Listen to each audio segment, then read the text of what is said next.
Now, her powerful vocals have seen her singing all over the world, ministering and sharing the stage with many notable ministers and artists. Now, her music has crossed over from the church to the dance hall and been celebrated internationally. I'm pleased to say I'm going to be joined by none other than Minister Marvia Providence. Let's just get her in the studio. Hello, good evening. Good evening. How are you? I am very well, very well. It's great to talk to you for the first time. Been following your music for a number of years and seeing what's been there, what's been happening with you. And then you've come to the UK. You're what I call a regular to the UK. Yeah, they've treated me well. It's, yes. On my journeys there, yeah. That's good. Well, it's great to talk to you.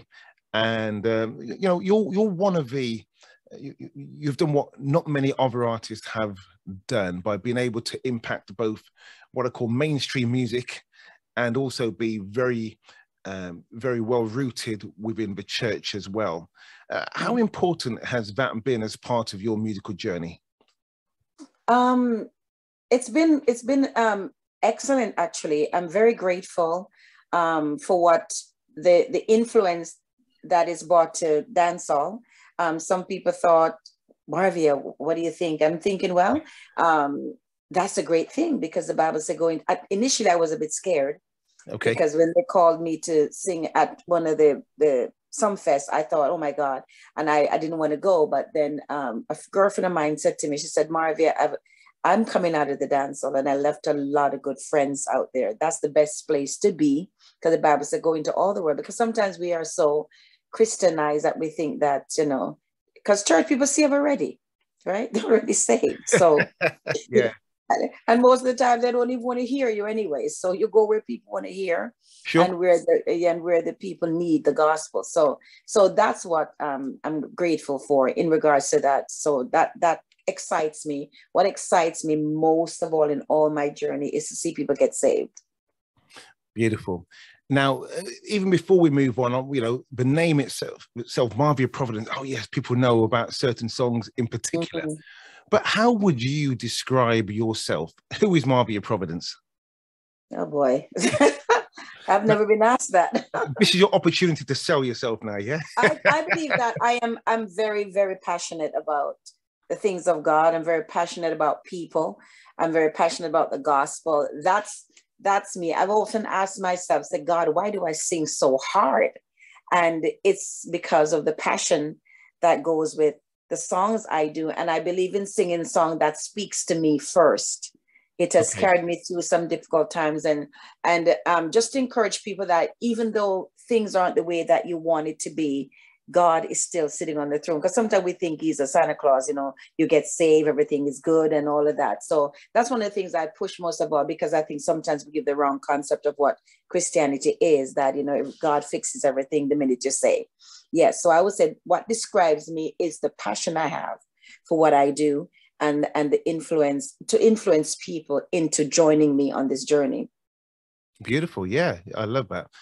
I did read, you know, there's a lot of things that you do. You're very much into caring about other people and also being able to, what I call practical Christianity. Right. You're not just being from a distance. Yeah, you're over there, but I'm okay over here. You want to reach people in various ways. Yes, that's what it's about. I don't know what it is to be a star. I don't believe in stardom. I believe in to be touchable. People are, we're singing to people, so we should be touchable by those that we're, because you cannot minister to people if you have them from a distance. I don't think you can. I mean, yeah, they hear the music, yeah, but once you're in their space, I remember I was in the last trip to UK. I think I stood up for about an hour or more after I was done ministering and, you know, signing, and they were saying, oh my God, you're standing up for an hour? And I'm saying, yeah, I mean, you're all why I'm here. You know, so as much as what people get carted off into a room, you know, because, you know, we don't want to touch, we don't want to, you know, whatever. But I mean, sometimes it's a disadvantage for me, but I just feel bad if I'm not able to touch the people that ministry is about people. So, yeah. Absolutely. Now, talking of, you know, you going from being connected with people, but you also have, over the years, a number of accolades that you've been nominated for. Top Caribbean Gospel Artist, Canadian Gospel Artist of the Year as well. What do these awards mean to you, you know, and how important are they for you? Oh boy, it's good to be recognized, but sometimes recognition to me is to show more appreciation on a one-on-one, because sometimes you get the plaque, but that's about it. You don't get the appreciation. I don't know if you understand what I'm saying. Yes, I do. The plaque. You have the plaque sitting up there. You're recognized by people that probably just know the music, but they don't know you. But then the people within your space don't even, you know, appreciate who you are and what you bring. So as much as I appreciate that, I'm more of a one-on-one support. In Canada, when I'm home, it doesn't matter who, whether you are a number one artist, whether you're just somebody who sings for a ministry, whether you're a small church, medium or large, when there's something going on, I show up. I believe in support. Those are the things that means more to me than just having somebody sitting on a shelf. So as much as I appreciate that, I would really love to see more of the one-on-one and appreciation and support of each other. No, I love that. I think it's important that we, you know, that we build one another up, right? Share with one another, and we make the time for one another as well. Right, absolutely, and that's so lacking, and that's something that always troubles me deeply. So, you know, I do what I can, but then, you know, you can't make people do what they're not interested in. So, it bothers me. This also surprises me, because we're supposed to be a part of the same body. But Absolutely. then we're so divided. So I don't know if that will ever change, but we just have to keep on praying. Okay, so on the basis that you see you see the pain, you see the issue, if you could change that, how would you go about doing it? What do you think are the steps that we as people need to take? First of all, I often said that we have so many programs. We have revival, conference, this, that, whatever. And I believe that, and the basics we're missing. The Bible talks about the body, right? I believe no conference can teach you that. If you don't know that from the onset, that you're part of a unit. Like you said, you ran into the studio this morning. You couldn't have left your legs outside, right? You couldn't have left, you know, you need every part of who you are. And if we see the importance of that, what an amazing church we will be. We're so divided, denomination, my church, your church, this ministry. We still don't get it. I would really target that aspect of ministry. I would teach Corinthians until Jesus come, because that's where the whole church is that we are part of the same unit. Whether you're in the UK, I'm in Canada, doesn't matter where you are, we are a part of the same body, but we behave as if we're not. So that would be my what you call it, my mission, is to give us to try and to get us to understand that, you know, if we get that, because another thing is from the beginning, the one weapon the enemy has used against us is divide and conquer. From you know, he divide, you know, with Adam and Eve, divide. And it is the one thing that you could speak in tongues, pray, fast and pray, and it is right in your face. That is the biggest problem, and we can't see it. What's that phrase that people use? So heavenly minded that you're no earthly good. Earthly good. No earthly. It's true. It's true. And we're all going to heaven. Right. I'm gonna have my own apartment and my own house, right? And you're gonna have yours. That's how we behave. Yeah.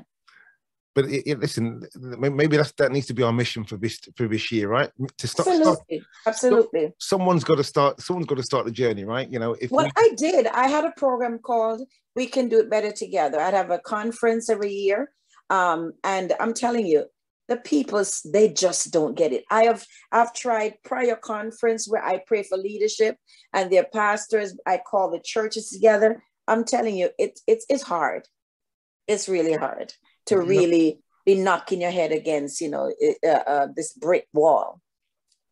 But you know what, I do want to commend you and encourage you to stay focused to the mission. You know, sometimes actually we just need to be diligent in what we're doing. Right, and guess what? Maybe someone over there is being diligent in what they're doing, and God will say, "Don't worry, I'm going to connect you. I'm going to allow you to connect. That's right. I'm going to do the work." Yeah, the gathering of the remnant. There, yeah, gathering the remnant. That's right, and that's the name of your ministries as well. Right. And actually, God will do what He needs to do. He will bring people together. Absolutely, He will join the dots, is what I call it. Yes, and I agree. But He also uses people. Absolutely. Big time. Big time. Now, let's go back a little bit. So I believe, if I've got the dates right now, 2005, you came out with, you burst onto the scene with Shabak. Is it 2005? It was 2002, I think. It probably it went viral probably around that time because it was around for a while and they just shelved it. Well, can you believe it? That's 20 years ago. Yeah. Incredible. And, you know, and that was the live praise and worship album, wasn't it? Which also included the hit Hear My Cry, O Lord, which has just been, it's a timeless classic, right?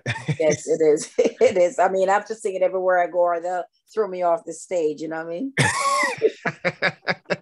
But I use that song to threaten them as well. I'm saying to them, if you guys sit down on me tonight, and I make sure I do an altar call before I give them that, you know. So yeah, it's worked. It's worked over the years.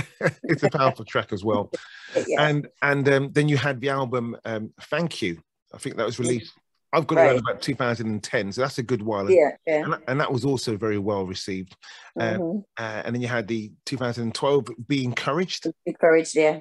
I mean, I do love Thank You. I love some of those, what I call that kind of old school reggae, you know, that rock steady.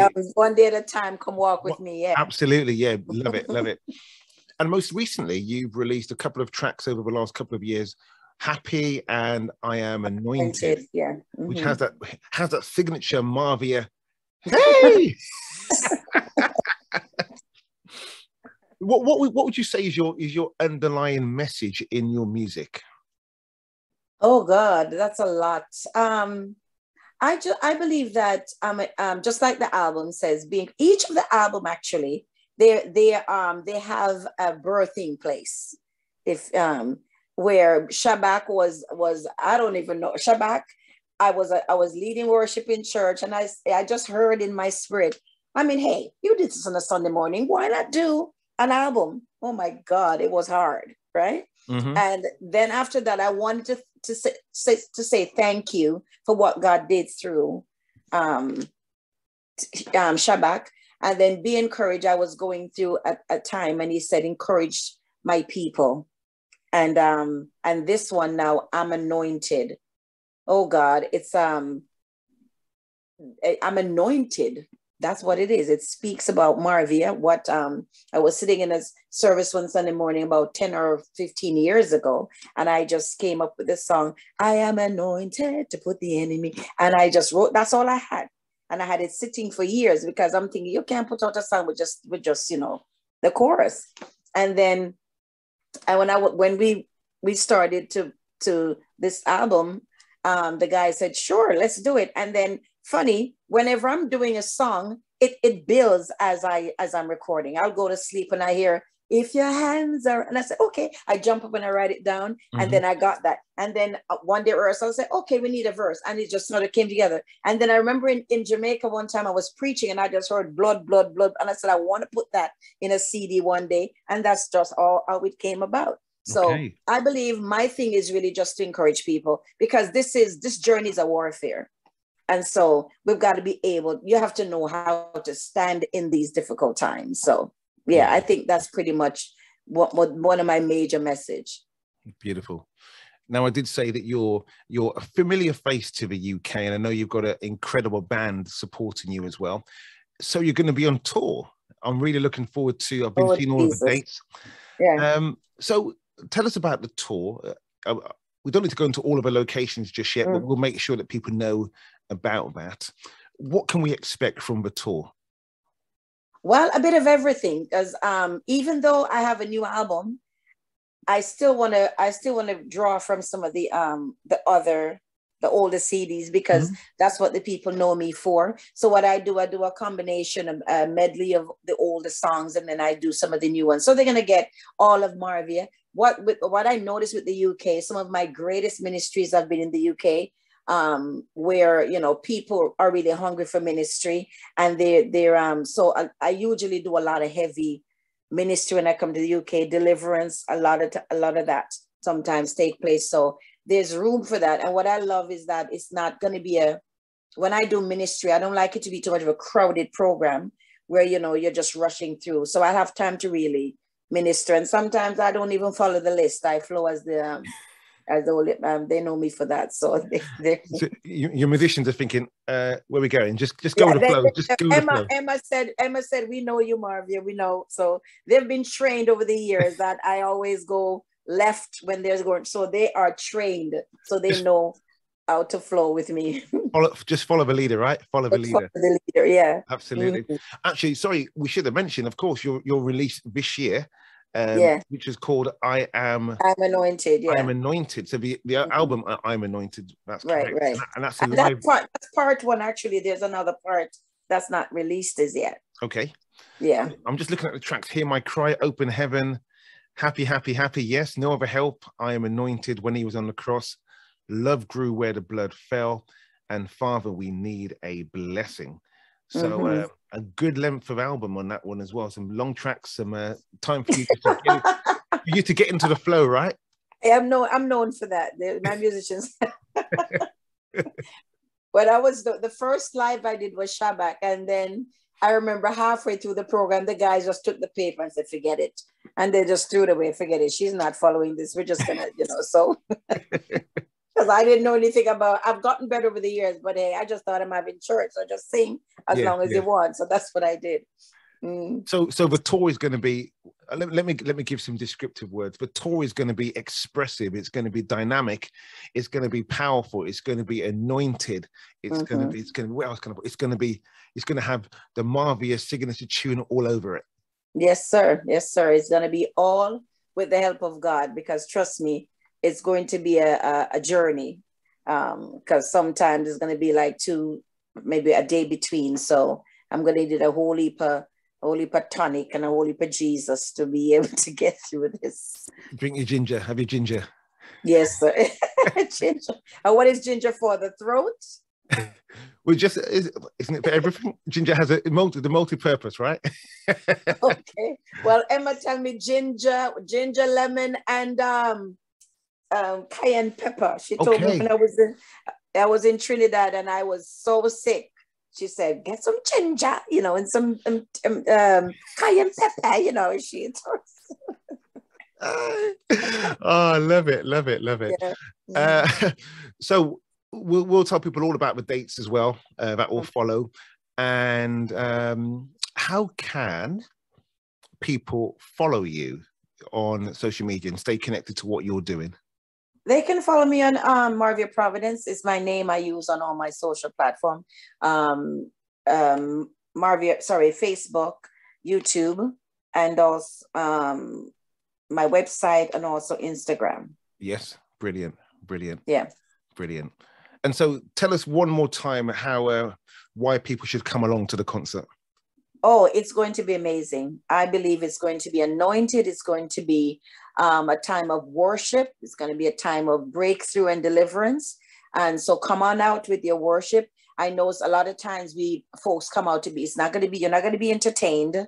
You're going to be ministered to. So come ready to give your all. Come out and just give God all the praise. You've had some of you have had some difficulties during COVID. It's been a rough time for all of us. Come on out. God has a word for you, and I believe that is going to be a time of release of blessings as well.